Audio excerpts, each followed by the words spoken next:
السلام علیکم ورحمۃ اللہ وبرکاتہ۔ ایک مسئلہ ہے، بہت اہم مسئلہ ہے، عورتوں کا جو جوڑا باندھنا ہے اس حوالے سے ہے کہ اگر کوئی عورت جوڑا باندھ کر نماز ادا کرے کیا نماز ادا ہو جائے گی؟ اور جوڑا باندھنے کا حکم کیا ہے؟ کیا جو عورت جوڑا باندھتی ہے کیا وہ جہنمی ہے؟ بہت اہم مسئلہ ہے، ضروری مسئلہ ہے، تھوڑا تفصیل ہے اس میں۔ دو صورتیں اس میں بنتی ہے۔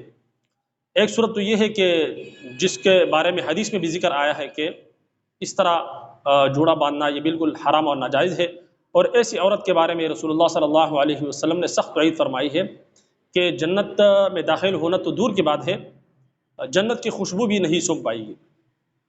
اور ایک حدیث شریف میں تو آپ صلی اللہ علیہ وسلم نے اس کے اوپر لعنت فرمائی ہے۔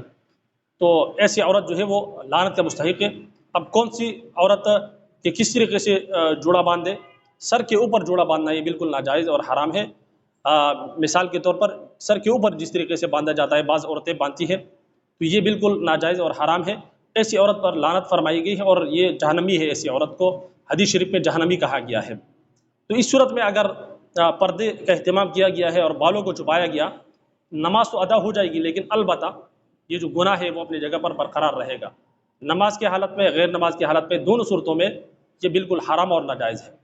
اب ایک جائز صورت یہ ہے کہ گردن کی طرف اگر آپ جوڑا بناتی ہو تو یہ بالکل جائز ہے، اس حوالے سے کوئی وعید نہیں ہے، بلکہ نماز کی حالت میں تو زیادہ افضل ہے کہ اگر جوڑا باندھتی ہے گردن کی طرف اگر کوئی عورت، تو اس میں یہ ہے کہ جو بال ہے وہ سطر میں چھپ جائیں گے اور کپڑے میں چھپ جائیں گے۔